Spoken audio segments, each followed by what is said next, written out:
কথা। একটা গ্রামে হরিয়া নামে একটা লোক থাকতো, আর ও খুব মাতাল ছিল। সকাল হতেই ও মদ খাওয়া শুরু করত।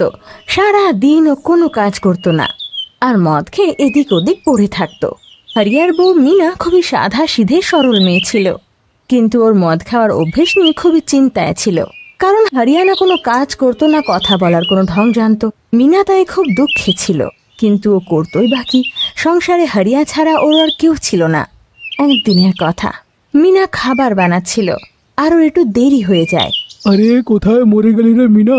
কখন থেকে ক্ষুধার্ত আছি, আমাকে কি না খেতে দিয়ে মারবি? আসলে পরশু হোলি তো, তাই আজকে গুছিয়ে বানাচ্ছিলাম, এই জন্যই দেরি হয়। কিন্তু এখনই খাবার আনছি। মিনা যেই হরিয়ার জন্য খাবার নিয়ে আসে, হরিয়া খাবার ছুঁড়ে ফেলে দেয়। মিনা বেচারি এতে জ্বলে যায় আর কাঁদতে লাগে। হরিয়া ঘরে রাখা রং নিয়ে আসে আর বাজে ভাবে মিনাকে লাগাতে লাগে। মিনা বেচারি খুব চেঁচাতে লাগে, আমাকে ছেড়ে দাও, না না আমি রং খেলবো না, আমাকে ছেড়ে দাও, আমাকে ছেড়ে দাও। হরিয়া ওর কথা শোনে না আর বাজে ভাবে রং লাগাতে লাগে, আর ওকে মারতে ধরতে শুরু করে দেয়।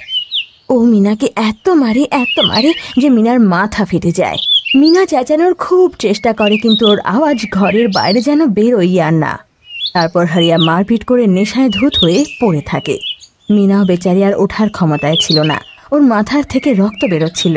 পরের দিন হরিয়ার জ্ঞান ফিরতেই ও মিনাকে দেখে ঘাবড়ে যায়। আরে এ তো মরে গেছে, কি করি এখন? একে কোথাও একটা পুঁতে দিতে হবে।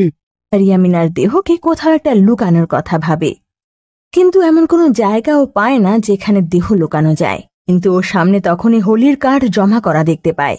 আরে বাহ, আমি মিনার সবটা এখানে লুকিয়ে দিই। এমনিতেও আজ হোলি, হোলির সাথে সাথে এটাও আজকে পুড়ে ছাই হয়ে যাবে। আর কি, হরিয়া এরকমই করে। যখন কেউ আশেপাশে ছিল না, তখন ও মিনার দেহকে ওই কাঠের মধ্যে লুকিয়ে দিয়ে ওখান থেকে চলে যায়। সন্ধেবেলায় সকলে সেখানে হোলিকা দহনের জন্য জমায়েত হয়। সবাই খুবই খুশি ছিল, সবার হাতে জব আর আবির ছিল। আর কিছুক্ষণের মধ্যেই আগুন জ্বলে যায়।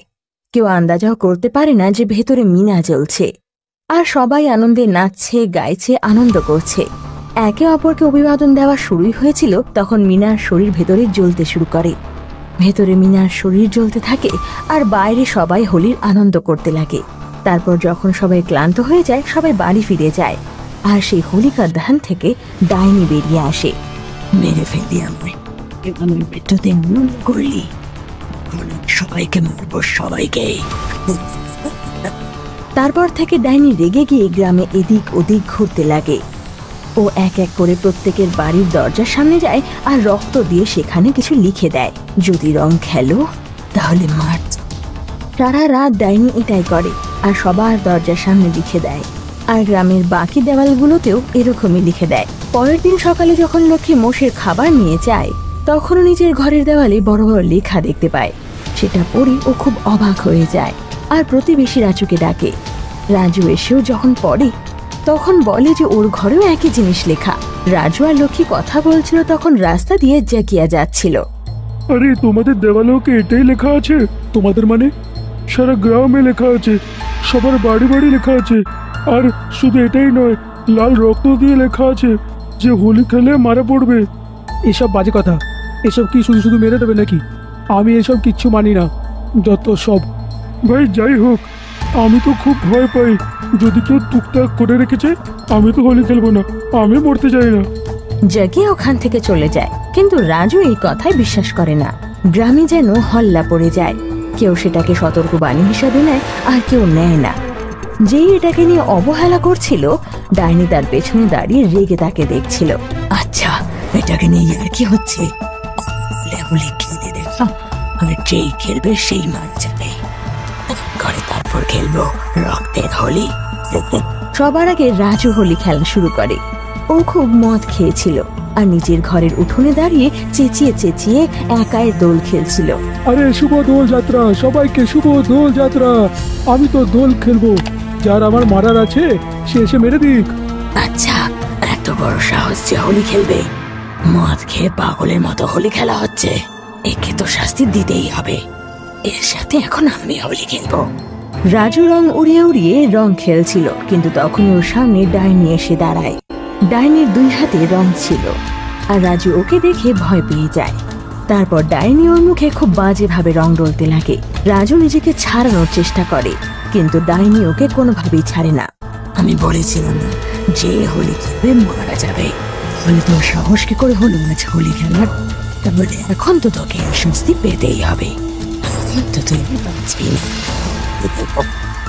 ডাইনি এতে খুব খুশি হয় আর রাজুকে রোগড়ে রোগড়ে রং লাগাতে লাগে, কিন্তু এর ফলে দম বন্ধ হয়ে রাজু মারা যায় আর ডাইনি হাসতে হাসতে ওখান থেকে চলে যায়।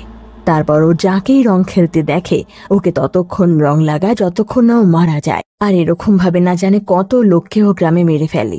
ডাইনি এভাবে গ্রামে ঘুরতে ঘুরতে একটা ছেলে ছোকরার দলকে দোল খেলতে দেখে, আর ওরা রাস্তার মেয়েগুলোকে জ্বালাচ্ছিল। ডাইনি রেগে গিয়ে সেখানে পৌঁছায়। আচ্ছা, এদের এখন রং খেলার শখ হয়েছে, এদের তো মজা দেখাবো।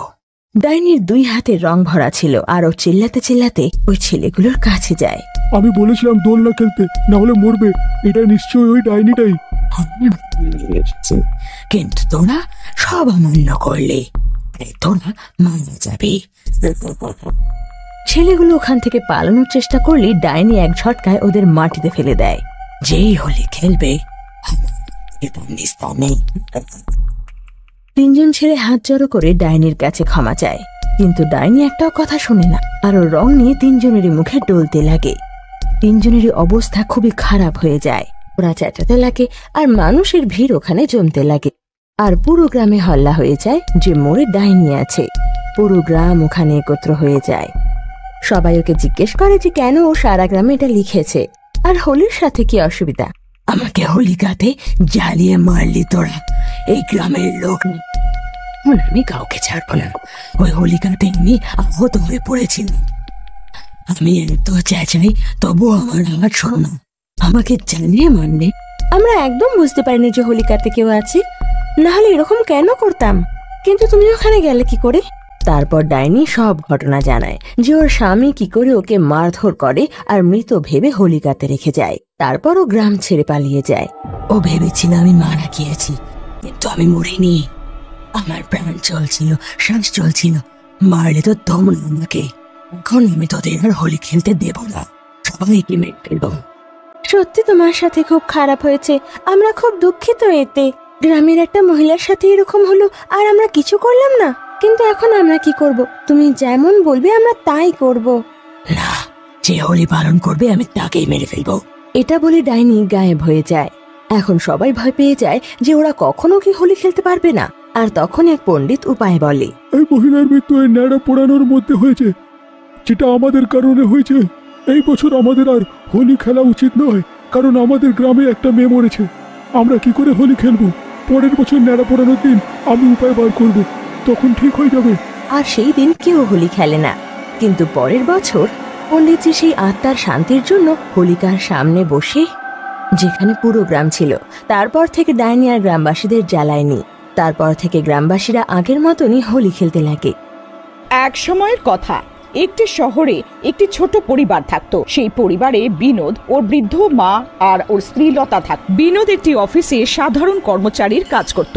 লতা বিনোদের সাথে খুব হাসি খুশি সংসার করত, কিন্তু ওদের জীবনে একটা জিনিসেরই অভাব ছিল, সেটা হলো ওদের কোনো সন্তান ছিল না। একদিন লতা নিজের ঘরে বসে কাঁদছিল, তখনই ওর শাশুড়ি ওখানে আসে। কি হলো বৌমা, কাঁদছো কেন? মা, আমার বাড়িতে কোনো জিনিসের অভাব নেই। ও হয়তো বেশি রোজগার করে না, কিন্তু তাও আমরা খুশি। আমার একটা জিনিসেরই দুঃখ, আমিও চাই অন্যদের মতন আমারও একটা বাচ্চা হোক। আরে বৌমা, তুই চিন্তা করিস না, ঠাকুরের উপরে ভরসা রাখ। অবশেষে কিছুদিন পর ওদের বাড়িতে একটা সুন্দর ছেলে হয়। বিনোদ আর লতা নিজের ছেলের নাম কেশব রাখে। দুজন কেশবকে খুব ভালোবাসতো, কিন্তু লতার জন্য কেশব ওর প্রাণের চেয়েও বড় ছিল। ও নিজের ছেলের ছোট থেকে ছোট জিনিসের খুব ভালো খেয়াল রাখতো। সকাল থেকে রাত পর্যন্ত লতা শুধু কেশবকেই দেখাশোনা করে যেত। কেশবের গায়ে একটু আঁচও লাগতো, তাতে লতার জীবন বেরিয়ে যেত। ব্যাস, সবকিছু ভালো চলছিল। কিন্তু একদিন যখন লতা কেশবের সাথে খেলছিল, তখন হঠাৎ করে কেশব অজ্ঞান হয়ে মাটিতে পড়ে যায় আর ওর নাকের থেকে রক্ত বেরোতে শুরু করে। কেশব, আমার বাবা, হে ভগবান, এটা কি হলো আমার ছেলে? লতার চিৎকার শুনে বিনোদ আর বিনোদের মা তাড়াতাড়ি বাড়ি আসে। এ কি হয়েছে কেশবের? আমাদেরকে শিগগিরই হাসপাতালে নিয়ে যেতে হবে। তাড়াতাড়ি বিনোদ আর লতা কেশবকে হাসপাতালে নিয়ে যায়। ডক্টর কেশবকে অ্যাডমিট করে নেয়। আমাদের বাচ্চার কিছু টেস্ট করতে হবে। এমন কি হয়ে গেছে আমার বাচ্চার দেখুন, সেটা তো টেস্ট করার পরেই জানা যেতে পারবে। আপনি যা ভালো বুঝবেন তাই করুন ডক্টর বাবু, শুধু আমার ছেলেকে ঠিক করে দাও। আপনি চিন্তা করবেন না, আপনার ছেলে একদম ঠিক হয়ে যাবে। ডক্টর কেশবের টেস্ট করে আর রিপোর্ট আসার পর জানা যায় যে কেশবের ব্রেনে টিউমার হয়েছে। ডক্টর বিনোদ আর লতার সাথে কথা বলে। আজকে কেশবের রিপোর্ট এসেছে, আপনাদের একটু ধৈর্য ধরতে হবে। শক্ত হতে হবে কেন? কি হয়েছে আমার ছেলের? দেখুন, ওর ব্রেন টিউমার হয়েছে, ও একদমই ঠিক হয়ে যাবে, ব্যাস অপারেশন একটা করতে হবে। হে ভগবান, আমার কেশব, আপনি তাড়াতাড়ি অপারেশন করে দিন ডক্টর, শুধু আমার ছেলেকে ঠিক করে দাও। ও একদম ঠিক হয়ে যাবে, আপনার শুধু অপারেশনের জন্য 10 লাখ টাকা জমা দিয়ে দিন। 10 লাখ? আমাদের কাছে তো 50,000 টাকাও নেই। আপনি শিগগিরই টাকাটা ব্যবস্থা করুন, আমাদের এই অপারেশন খুব শিগগিরই করতে হবে। ডক্টর কেশবকে ডিসচার্জ করে দেয়। বিনোদ আর লতা কেশবকে বাড়ি নিয়ে যায়। লতার কেঁদে কেঁদে অবস্থা খারাপ হয়ে যায়, ও খাওয়া দাওয়া কিছুই করতে পারে না। সারা দিন কেশবকে দেখে দেখে কাঁদতে থাকে। এক রাত লতার খুব অস্বস্তি লাগে, তাই সে উঠে বাইরে চলে যায়। বাইরে খুব অন্ধকার ছিল। লতা শুদ্ধ হাওয়া নেওয়ার জন্য একটু আগে এগিয়ে যায়। ও হাঁটতে হাঁটতে একটু হাঁপিয়ে পড়ে, তাই একটা বটগাছের তলায় বসে পড়ে। কিছুক্ষণ পরে ওর কেশবের কথা মনে পড়ে আর ও জোরে জোরে কাঁদতে শুরু করে। হে ভগবান, আমি কি করব? আমার বাচ্চা, আমি মরে যাব, আমি কি করি, আমি কি করি? যে বট গাছের তলায় বসে লতা কাঁদছিল, সেই গাছের উপরে একটা ডাইনি থাকতো। সেই ডাইনিটা বট গাছের উপরে বসে লতাকে কাঁদতে দেখতে থাকে। এই বউটা পাগলের মতন কেন কাঁদছে? আমার বিরক্ত করছে। মনে হচ্ছে এর জীবনের প্রতি ভালোবাসা নেই। লতার কান্না বন্ধ হয় না আর ডাইনি রেগে গাছের নিচে নেমে আসে আর লতার সামনে এসে দাঁড়িয়ে পড়ে। ডাইনি, তুই কেন পাগলের মতন ঘন্টার পর ঘন্টা এখানে বসে কাঁদছিস? মনে হচ্ছে তোর জীবনের প্রতি ভালোবাসা নেই। সত্যি বলেছ, আমার জীবনের প্রতি ভালোবাসা নেই। আমার কাছে তো আমার ছেলের জীবনই প্রিয়, আমার বাচ্চা, আমার কেশু। কি হয়েছে তোর কেশু? ওর মাথায় কোনো সমস্যা আছে, ওর অনেক বড় অপারেশন হবার আছে, যার জন্য 10 লাখ টাকা দরকার। আমরা তো গরিব লোক, কোথার থেকে আনবো এত টাকা? ডাক্তার বলেছে যদি ওর তাড়াতাড়ি অপারেশন না হয়। ডাইনির লতার দুঃখ ভরা কথা শুনে ওর উপরে অনেক দয়া হয়। আমারও একটা ছোট্ট মেয়ে ছিল আর ওর অ্যাক্সিডেন্টে মৃত্যু হয়ে যায়। আমি ওকে ছাড়া থাকতেই পারতাম না আর আত্মহত্যা করে নিলাম। আজ তোর কথা শুনে আমার মেয়ের কথা মনে পড়লো। আমি চাই যে তোর ছেলের সাথে কিছু ভুল না হোক। তুই চিন্তা করিস না, ও সম্পূর্ণ সুস্থ হয়ে যাবে। কিন্তু টাকা ছাড়া এটা কিভাবে সম্ভব? তুই টাকার বিষয়ে ভাবিস না, তুই শুধু ঘরে যা, নিজের ছেলের খেয়াল রাখ। ঠিক 1 মাস পরে আমার সাথে এই জায়গায় দেখা করবি, আমি তোমার সব সমস্যা শেষ করে দেব। লতা বুঝতে পারে না যে কিভাবে সে ডাইনির উপরে ভরসা করবে, কিন্তু ওর কাছে আর কোনো উপায়ও ছিল না। ও সোজা বাড়ি চলে যায় আর বাড়ি গিয়ে ঘুমিয়ে পড়ে। এদিকে রাতভর ডাইনি সকাল হবার অপেক্ষা করতে থাকে, আর যেই সকাল হয় ও জাদু করে একটা গরিব মহিলায় পরিণত হয়, যার কাপড় চোপড় ফাটা ছিল। এরপরে ও রেলওয়ে স্টেশনে গিয়ে ভিক্ষা চাইতে শুরু করে। আমার টাকা খুব দরকার, একটা বাচ্চার চিকিৎসার জন্য টাকা চাই, তুই আমার টাকা দিয়ে দাও। দিদি ভাই, কিছু টাকা দিয়ে দাও। না না, আমার কাছে কোনো টাকা নেই। ডাইনি এক এক করে সবার কাছে গিয়ে টাকা চায়। ও লোকেদের সামনে ভিক্ষার হাত পাতে, কিন্তু কেউ ওকে টাকা দেয় না। ও দাদা, কেউ তো আমায় টাকা দিয়ে দাও, সত্যি আমার টাকার খুব প্রয়োজন। একটা বাচ্চার চিকিৎসার জন্য আমার টাকার খুব প্রয়োজন। টাকার ব্যবস্থা না হলে বাচ্চাটা চিকিৎসা ছাড়া মরে যাবে। এরাম অনেক গল্প শুনেছি আমি আগে, তোর কোনো পয়সার দরকার নেই, চল ভাগ এখান থেকে। ডাইনি ক্লান্ত হয়ে এখানেই রেলওয়ে স্টেশনে এক কোনায় গিয়ে বসে পড়ে। আমাকে তো কেউই সাহায্য করলো না। মিথ্যা কথা বলে ভিক্ষে চেয়ে থাকা ভিখারিদের জন্য আজ আমার সত্যিটা কেউ বিশ্বাস করলো না। এখন আমি কি করি? ডাইনি ওখানে বসে সেই ছেলেটার সাহায্য করার বিষয়ে ভাবতে থাকে। তারপরও ভাবতে ভাবতে একটা গান গুনগুন করতে থাকে। আরে বা, এই মহিলাটা কত সুন্দর গান গাইছে। ওই মেয়েটা নিজের পার্স থেকে 50 টাকা বার করে ওকে দিয়ে দেয়। ডাইনি খুব খুশি হয়ে যায়। তুমি তো খুব সুন্দর গান গাও, এই টাকা তোমার গান শোনার জন্য। এখন ডাইনি বুঝে যায় যে যদি সে গান গায় তবে হয়তো লোকেরা ওকে টাকা দিয়ে ওর সাহায্য করবে। তারপর ও গান গাওয়া আরম্ভ করে আর এক এক করে সবার কাছে যায়। লোকেদের ডাইনির আওয়াজ খুব ভালো লাগে, সবাই ওকে টাকা দেওয়া আরম্ভ করে।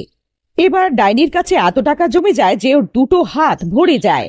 তারপরও নিজের শাড়ির আঁচলে টাকা রাখা শুরু করে দেয়। আস্তে আস্তে ওর শাড়ির আঁচলও টাকা দিয়ে ভরে যায়। ডাইনি খুব খুশি হয়ে যায়। রাত হতে শুরু করে, তাই ডাইনি ওখান থেকে টাকা নিয়ে চলে যায়। তারপর ও যে গাছের উপরে থাকে সেখানে গিয়ে গাছের তলায় বসে পড়ে আর টাকা গুনতে শুরু করে দেয়। আরে বাহ, এই তো অনেক টাকা হয়ে গেল। তবু এটা অত নয় যে তার দিয়ে সেই বাচ্চার অপারেশন হতে পারে। আমাকে এখন আরো কিছু টাকা জমা করতে হবে। কোনো ব্যাপার না, আমি কাল সকালে আবার তাড়াতাড়ি উঠবো আর আবার রেলওয়ে স্টেশনে গিয়ে ভিক্ষা চাইবো। পরের দিন ডাইনি আবার মহিলার ভেষ নিয়ে রেলওয়ে স্টেশনে চলে যায় আর গান গেয়ে ভিক্ষা চায়। বিকেল বেলায় ফিরে আবার টাকা গনে, কিন্তু এখনো টাকা পুরো ছিল না। ও রোজ এমনই ভিক্ষা চাইতো আর টাকা জমা করতে থাকতো। দেখতে দেখতে 1 মাস পুরো হয়ে যায় আর ভিক্ষা চেয়ে চেয়ে ও পুরো টাকা জমা করে নেয়। অবশেষে আমার কাছে পুরো টাকা এসে গেল। এবার যখন সে মহিলা আসবে তখনই টাকা দেখে খুব খুশি হয়ে যাবে। মধ্যরাত হয়েছিল, বিনোদ ঘুমিয়েছিল। লতার মনে থাকে যে ওকে আজকে ডাইনির সাথে দেখা করার আছে। ও চুপটি করে ওঠে আর সেই জায়গায় পৌঁছে যায় যেখানে সে ডাইনি থাকতো, আর সেই গাছের তলায় বসে ডাইনির অপেক্ষা করে থাকে। তখনই ডাইনি সেখানে এসে যায়। আমি কখন থেকে তোমার অপেক্ষা করছিলাম, শেষমেশ তুমি এসে গেলে। হ্যাঁ, আমাকে তো আসতেই হতো, আমার কাছে তো আর কোনো রাস্তাও নেই। তুমি আমার একমাত্র ভরসা যে আমার বাচ্চাকে বাঁচাতে পারবে। ডাইনি সেই গর্ত থেকে সব টাকা বার করে ওকে দিয়ে দেয়। তুমি এতগুলো টাকা কোথা থেকে আনলে? আমি রেলওয়ে স্টেশনে গান গাইতাম, তখন লোকে আমাকে টাকা দিয়ে দিত।